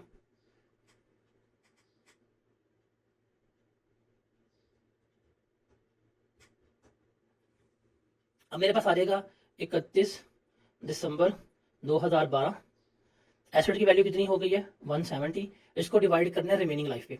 देखें पहले थी 9 साल, एक साल मजीद हमने इस्तेमाल कर दिया, कितनी बची है 8 पे, तो 170 को डिवाइड करेंगे आप 8 के ऊपर, तो आपकी डेप्रिसिएशन जो आ जाएगी वो है 21.25, तो 21.25 से डेप्रिसिएशन एक्सपेंस डेबिट हो जाएगा और एक्यूमुलेटेड डेप्रिसिएशन जो है वो हमारी क्या हो जाएगी क्रेडिट हो जाएगी। ये वाली एंट्री भी क्लियर है। अब हमारे पास चूंकि सरप्लस मौजूद है, ये हमारे पास सरप्लस जो है वो मौजूद है, तो इस सरप्लस को भी हमने क्या करना है अब एडजस्ट करवाना है रिटेन अर्निंग को। तो एक तो कंपैरिजन हो सकता है कि अब मेरी डेप्रिसिएशन कितनी आई है 21.25, अगर ये एसेट कभी भी डेप्रिशिएट ना होता तो कितनी होनी थी 20, तो 1.25 से डेप्रिसिएशन ज्यादा है, हम क्या करेंगे रीवैल्यूएशन सरप्लस जो है वो 1.25 से डेबिट हो जाएगा और रिटेन अर्निंग जो है वो 1.25 से क्या हो जाएगी हमारी क्रेडिट हो जाएगी। या इन अदर वे मेरे पास सरप्लस कितना मौजूद था 10 का, लाइफ रिमेनिंग कितनी है 8, डिवाइड करूंगा तब भी इंक्रीमेंटल डेप्रिसिएशन ही आ जाएगी, तो रीवैल्यूएशन सरप्लस इस अमाउंट से डेबिट हो जाएगा और रिटेन अर्निंग जो है वो मेरी क्या हो जाएगी क्रेडिट हो रही होगी। तो इस 10 में से अगर 1.25 लेस करवा दूँ, इसमें से अगर मैं 1.25 लेस करवा दूँ तो अब मेरे पास सरप्लस कितना मौजूद है 8.75 का सरप्लस जो है वो मेरे पास अवेलेबल रहेगा। अगले साल चलते हैं, दोबारा वैल्यूएशन की, कितने का हो गया 180 का हो गया। फिर हमें क्या करनी पड़ेगी रिवर्सल ऑफ डेप्रिसिएशन, डेप्रिशिएट किया था इसकी रिवर्सल एंट्री पास करनी पड़ेगी। एक्यूमुलेटेड डेप्रिसिएशन जो है वो हम क्या करेंगे डेबिट करेंगे और बिल्डिंग अकाउंट जो है वो हम क्या कर रहे होंगे क्रेडिट कर रहे होंगे। अब हम देख सकते हैं बुक वैल्यू 170 माइनस 21.25, ये हमारे पास बन जाएगी book value 170 minus 21.25, that will be 148.75। क्या है कैरिंग वैल्यू? 148.75, और हम किस पे ले गए हैं? 180 पे ले गए हैं। तो इसको अगर हम लेस करवाएंगे तो 31.25 से मेरा एसेट जो है वो इंक्रीज हो रहा है, बिल्डिंग अकाउंट डेबिट हो जाएगा, रीवैल्यूएशन सरप्लस जो है वो मेरा क्या हो जाएगा? क्रेडिट हो जाएगा। तो मेरे पास सरप्लस कितना मौजूद था पहले? 8.75, ये निकाला हुआ था। अब इसमें 31.25 सरप्लस हम ऐड कर देंगे तो इसमें आ जाएगा मेरे पास टोटल सरप्लस जो होगा दैट विल बी 40। कितना बनेगा ये? 40 जो है वो मेरे पास सरप्लस बन रहा होगा। अब मेरा अवेलेबल सरप्लस 40 है। अब डेप्रिशिएट करने कर लेते हैं। लाइफ की वैल्यू कितनी है? 180। अब रिमेनिंग लाइफ कितनी है? देखिए 11 10 में इस्तेमाल हो गया, 11 में इस्तेमाल हो गया, 12 में इस्तेमाल हो गया, 3 साल एसेट इस्तेमाल हो गया है, रिमेनिंग लाइफ 7 है। तो हम 180 को डिवाइड करेंगे 7 के ऊपर, तो कितनी आएगी डेप्रिसिएशन? 25.7 आ रही होगी। अगर ये एसेट कभी डेप्रिशिएट ना होता, क्या थी? 20, अब कितनी है? 25.7। इंक्रीमेंटल कितनी है ये? 5.7। इससे मेरा रीवैल्यू सरप्लस डेबिट हो जाएगा और रिटेन अर्निंग जो है वो मेरी इससे क्या हो रही होगी? क्रेडिट हो रही होगी। तो मतलब इसमें से अगर मैं 5.7 लेस करवा दूं तो ये बनेगा मेरे पास 34.3 available surplus at the year end of 2013। तो this is the like you can say that comprehensive example है, कॉम्प्रिहेंसिव क्वेश्चन था about all the revaluation, incremental, increase, decrease, add, less, सारा जो है वो हमने डिस्कस आउट कर लिया। तो ये सवाल था, ये सवाल आप सबको उम्मीद करता हूँ एग्जाम्पल जो है ये क्लियर होगी, इसमें कोई किसी किस्म का इशू जो है आपको फेस नहीं हो रहा होगा। सवाल देख रहे हैं शहजाद टेक्सटाइल मिल वाला, ये सवाल आप लोग जरा करके आइएगा।